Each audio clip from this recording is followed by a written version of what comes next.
Hello everyone. तो आज हम इस वीडियो में डिस्कस करने वाले हैं स्ट्रेस और स्ट्रेन। तो यहाँ पर स्ट्रेस को एक्सप्लेन करने के लिए मैंने एक रेक्टेंगुलर ब्लॉक लिया है, एक रेक्टेंगुलर बार ली है जिस पर दोनों साइड एक्सटर्नल फोर्स लग रहे हैं। तो कोई भी बार है वो कई मॉलिक्यूल्स या एटम्स जो भी हम कह सकें उससे मिलकर बने हैं। हमने जब ये फोर्स अप्लाई किया तो इसके कारण अंदर जो मॉलिक्यूल्स या एटम्स वो अपनी इक्विलिब्रियम पोजीशन से दूर चले जाते हैं।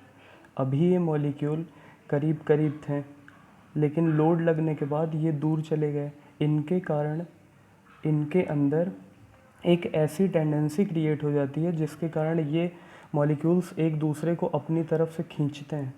ऐसी टेंडेंसी कि जब भी ये लोड हट जाए तब ये वापस अपनी पुरानी पोजीशन में चले आते हैं। जो फोर्स, ये जो अंदर इसके फोर्स लग रहा है, अंदर क्रिएट हो रहा है, ये हर एक मॉलिक्यूल्स जो आपस में इधर उधर हो रहे हैं, ये आपस में अपने पोजीशन को चेंज कर रहे हैं। इस फोर्स को हम लोग कह रहे हैं रेस्टोरिंग फोर्स। मज़ेदार बात यह है कि ये जो रेस्टोरिंग फोर्स का मैग्नीट्यूड है वो इस फोर्स, जो ये एक्सटर्नल फोर्स यहाँ पर कैपिटल F लग रहा है, उसका मैग्नीट्यूड ही है। क्या मैं कह रहा हूँ? मैं ये कह रहा हूँ कि जो अंदर इसके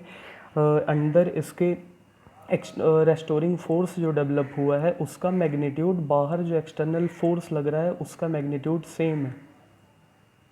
तो कितना restoring force per unit area, ये हमारा होता है स्ट्रेस। कितना रेस्टोरिंग फोर्स लग रहा है अंदर पर यूनिट ऑफ एरिया, वो होता है स्ट्रेन।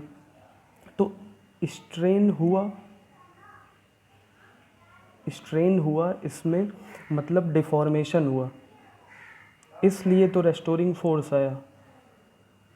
अगर स्ट्रेन ना होता, मतलब अगर ये रेक्टेंगुलर बार इलोंगेट हो रही होगी क्योंकि बाहर की तरफ दो फोर्स लग रहे हैं, तो जाहिर सी बात है इसकी लेंथ जो है वो इंक्रीज़ कर जाएगी। तो अगर इसके अंदर डिफॉर्मेशन ना होता तो इसके अंदर रेस्टोरिंग फोर्स ना डेवलप होता। अगर रेस्टोरिंग फोर्स ना डेवलप होता तो स्ट्रेस ना इसके अंदर आती। तो मेरी बात यहाँ पर ये चीज़ क्लियर हो गई होगी इस चीज़ से कि किसी भी बॉडी में पहले स्ट्रेन आता है फिर स्ट्रेस आती है। यहाँ पर मैंने स्ट्रेस को डिफ़ाइन किया है। Stress is defined as a resistance force acting per unit cross sectional area of the body. Stress की जो यूनिट होती है वो न्यूटन पर mm स्क्वायर में होती है। यहाँ पर आप देख सकते हैं कि मैंने एक रेक्टेंगुलर बार ली है जिसमें मैंने बीच में एक सेक्शन लिया है XX। बाहर की तरफ जो कैपिटल F, दोनों साइड जो हमारे एक्सटर्नल फोर्स लग रहे हैं उसकी वजह से इस सेक्शन पर जो मॉलिक्यूल्स होंगे उनमें रेजिस्टेंस फोर्स डेवलप होगा। तो यहाँ से अगर मैं स्ट्रेस को डिफाइन करना चाहूँ तो फोर्स पर यूनिट क्रॉस सेक्शनल एरिया होता है। टाइप्स ऑफ स्ट्रेस की यहाँ पर बात कर लेते हैं। मेनली टाइप्स ऑफ स्ट्रेस में हम लोग यहाँ पर बात करेंगे। लॉन्गिट्यूडनल स्ट्रेस होता है, वॉल्यूम और बल्क स्ट्रेस होता है, टेंडेंशियल स्ट्रेस होता है, इसी को हम लोग शियर स्ट्रेस भी कहते हैं। लॉन्गिट्यूडनल स्ट्रेस में दो पार्ट हमारे पास होते हैं, एक tensile stress, second one is compressive stress. ये दोनों किसकी वजह से होते हैं? ये दोनों जो हैं वो किसी भी बार पर जो फोर्स हमारा लगता है उसके परपेंडिकुलर वाले क्रॉस सेक्शन की वजह से डेवलप होते हैं। अभी आप आगे मैंने एग्जांपल लेके इस चीज़ को समझाया है। सेकंड, वॉल्यूम और बल्क स्ट्रेस। यहाँ पर आप ऐसे समझ लें कि किसी कंटेनर में आप बैलून को उठा के उस कंटेनर में पानी है उसमें उठा के रख दीजिए। होगा क्या? बैलून के चारों तरफ से पानी के जो मॉलिक्यूल्स हैं वो उस पर प्रेशर लगाएंगे चारों तरफ से। प्रेशर लगाने की वजह से बैलून का जो वॉल्यूम है वो डिक्रीज़ कर जाएगा। इसका मतलब कि बैलून के वॉल्यूम में डिफॉर्मेशन हो रहा है। इस डिफॉर्मेशन की वजह से इसके अंदर जो स्ट्रेस डेवलप होगी उसे हम लोग कहते हैं वॉल्यूमेट्रिक स्ट्रेस। थर्ड वन पे आते हैं, टेंडेंशियल स्ट्रेस। टेंडेंशियल स्ट्रेस क्या होता है कि किसी भी बॉडी पर उसके क्रॉस सेक्शन के पैरेलल जो स्ट्रेस डेवलप होती है उसे हम लोग टेंडेंशियल स्ट्रेस कहते हैं। यहाँ पर आप समझ सकते हैं कि टेंसाइल स्ट्रेस और कंप्रेसिव स्ट्रेस को मैंने समझाया है कि ऊपर वाले डायग्राम में बार है जिस पे एक कैपिटल एफ का फोर्स बाहर की तरफ लग रहा है। तो बाहर की तरफ लग रहा है तो जो अंदर के जो मॉलिक्यूल्स हैं वो खींचेंगे तो ये जो बार की लेंथ है, मान लिया मैंने इसकी बार की लेंथ अगर L1 थी, इंक्रीज़ हो गई कुछ L2 हो गई, तो इसके अंदर मॉलिक्यूल्स दूर दूर चले गए हैं, जिसकी वजह से इसके अंदर एक रेजिस्टेंस फोर्स डेवलप होगा। अगर ये रेजिस्टेंस फोर्स, जिसे मैंने रेस्टोरिंग फोर्स भी कहा है, अगर ये रेस्टोरिंग फोर्स एक्सटर्नल फोर्स अगर हट जाए तो रेस्टोरिंग फोर्स की वजह से ये रेक्टेंगुलर बार वापस अपनी ओरिजिनल लेंथ में आ जाएगी। तो यहाँ पे मैं कह सकता हूँ इस बार पर एक फोर्स बाहर की तरफ लगा, जिसकी वजह से इस बार की लेंथ इंक्रीज़ हो गई। इस बार की लेंथ इंक्रीज़ होने की वजह से इसके अंदर हम कह सकते हैं कि डिफॉर्मेशन हुआ है। इस डिफॉर्मेशन किसकी वजह से हुआ है? इस एक्सटर्नल फोर्स F की वजह से हुआ है। तो इसे हम लोग इस केस में यहाँ पर हम लोग कहेंगे कि इस बार के अंदर टेंसाइल स्ट्रेस डेवलप हुई है। सेकेंड डायग्राम में आप देख सकते हैं कि यहाँ पर मैंने रेक्टेंगुलर बार ली है, एक साइड से हिंज है, लेफ़्ट साइड से फिक्स है सॉरी, और सेकेंड एंड से फ्री है। यहाँ पर मैंने कंप्रेसिव फोर्स लगाया है जो इस बार को अंदर की तरफ दबा देगी, जिसकी वजह से इसकी जो लेंथ है वो कुछ डिक्रीज़ कर जाएगी। ऐसा क्यों हो रहा है? पहले मॉलिक्यूल्स जो हैं वो नॉर्मल स्टेज में थे, मैंने जब इस पर बाहर की तरफ से एक फोर्स लगाया तो ये मॉलिक्यूल्स आपस में आएंगे, पास आएंगे, जिसकी वजह से इसकी ओवरऑल लेंथ जो है वो डिक्रीज़ कर जाएगी। तो यहाँ पर इसके अंदर जो रेस्टोरिंग फोर्स डेवलप हो रहा है उसकी वजह से स्ट्रेस आ रहा है, जिस स्ट्रेस को हम लोग कह रहे हैं कंप्रेसिव स्ट्रेस। वॉल्यूम स्ट्रेस, जैसा कि मैंने आपको पहले बताया था कि किसी कंटेनर में आप पानी ले लीजिए, उस पानी में आप कोई बैलून उठा के रख दीजिए। इस पर क्या होगा? पानी के मॉलिक्यूल्स चारों तरफ से इस पर प्रेशर लगाएंगे। इस प्रेशर की वजह से क्या होगा? इसका वॉल्यूम डिक्रीज़ करेगा। वॉल्यूम डिक्रीज़ कर रहा है, इसका मतलब कि इसके अंदर कुछ डिफॉर्मेशन हुआ है। इस डिफॉर्मेशन की वजह से इसके अंदर स्ट्रेस जो डेवलप होगी उसे हम लोग कहेंगे वॉल्यूम स्ट्रेस।